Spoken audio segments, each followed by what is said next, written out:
स्वागत है आप सभी दोस्तों का SKR के नए वीडियो में। जो BMW आज 60 लाख की वह कल 30 लाख में शोरूम में खड़ी दिख सकती है। सुनने में किसी सपने से कम नहीं लगता, लेकिन यह सच होने जा रहा है। भारत और यूरोपियन यूनियन की एक डील हुई है। अब तक BMW, ऑडी, मर्सिडीज बेंज जैसी जर्मन कारों पे 100 से 125% जैसी इम्पोर्ट ड्यूटी लगती थी, इसलिए इनकी कीमतें 2 गुना से भी ज़्यादा थी। लेकिन अब इंपोर्ट ड्यूटी सिर्फ 10% कर देने की बात इस डील में चल रही है। क्या यह सही तरीका था ट्रम्प के भारी भरकम टैरिफ का जवाब देने का? क्या आप एक दुश्मन को काउंटर करने के लिए स्वदेशी कंपनी महिंद्रा और टाटा को दिवालिया कर देंगे? यह कुछ वैसा ही है जैसे नोटबंदी में कहा गया था कि इससे आतंकवाद ख़त्म हो जाएगा। अब इस डील को कोई हिस्टोरिकल कह रहा है, कोई इसे गेम चेंजर कह रहा है, तो कोई इसे मास्टर डील कह रहा है। लेकिन क्या वाकई ऐसा है? क्या है यह डील? आखिर अगर BMW 30 लाख में मिलने लग गई तो 30 लाख में महिंद्रा की स्कॉर्पियो कौन ही खरीदेगा? फॉर्च्यूनर कौन लेगा? स्कॉर्पियो 10 से 12 लाख में देनी होगी। अंत में होगा क्या? नुकसान भारत की उन कंपनियों को और जो विदेशी कंपनियां हैं जो भारत में प्लांट लगाकर हमारे लोगों को रोज़गार देती है, जैसे टोयोटा, मारुति, अदर जो भी कंपनियां हैं। भारत की ऑटोमोबाइल इंडस्ट्री कोई छोटा मोटा सेक्टर तो है नहीं। यह वह उद्योग है जो डायरेक्ट और इनडायरेक्ट करीब 3 से 4 करोड़ लोगों को रोज़गार देता है। फैक्ट्रीज़ में काम करने वाले मज़दूर, ऑटो कंपोनेंट बनाने वाले छोटे उद्योग, transporter, dealership, mechanics, service centre, एक पूरी इकोनॉमी इन पहियों पे चलती है। सवाल यह है कि क्या इस डील के बाद छोटे सप्लायर्स तक टिक पाएंगे या नहीं, या वो ख़त्म हो जाएंगे? क्या भारत एक मैन्युफैक्चरिंग हब बनने की जगह यूरोपियन कारों का बड़ा बाजार बनकर रह जाएगा? भारत और EU की डील की कहानी लगभग 2 दशक पुरानी है। भारत और EU इस समझौते पे 2007 में बातचीत करते हैं। फाइलें इधर से उधर घूमने के बाद 2013 में डील एक ठंडे बस्ते में पड़ी रह गई। फिर आया कोविड का टाइम, सप्लाई चेन टूट गई।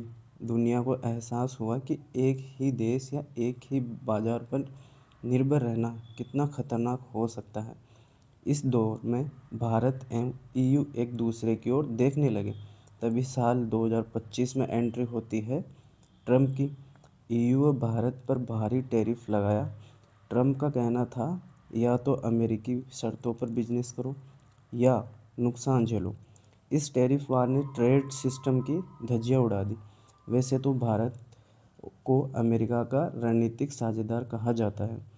मोदी जी कहते हैं ट्रम्प उनके दोस्त है, पर कुछ हुआ अलग ही।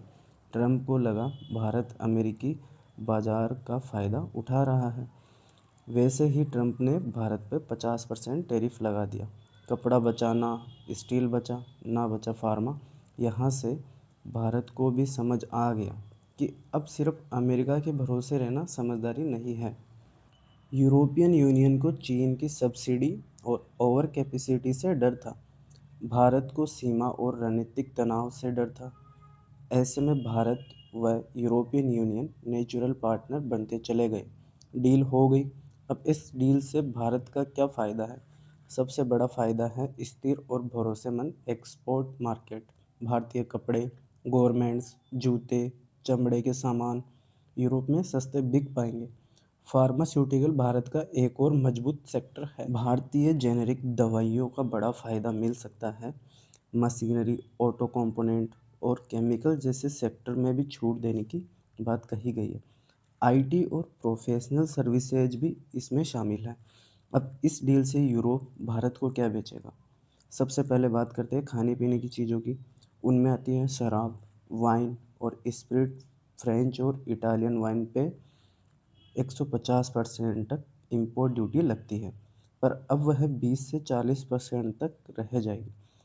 बिना अल्कोहल वाले ड्रिंक्स, ब्रेड, चॉकलेट, मिठाइयाँ और दूसरे प्रोसेस्ड फूड पर भी अब 50% तक लगने वाला टैक्स ख़त्म कर दिया जाएगा।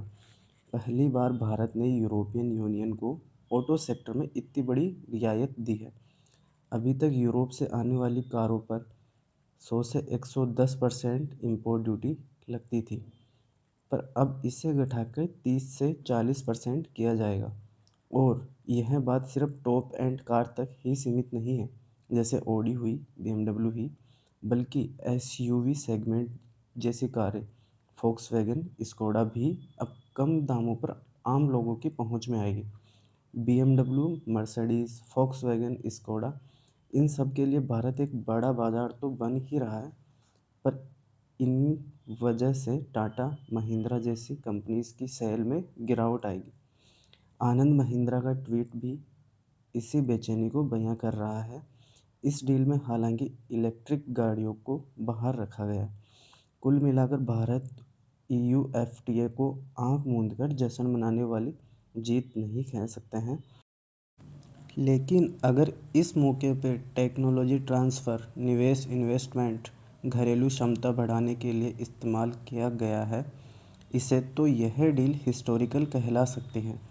आपका क्या कहना है हमें कमेंट सेक्शन में लिखकर ज़रूर बताएं। बहुत बहुत धन्यवाद। Thanks for watching.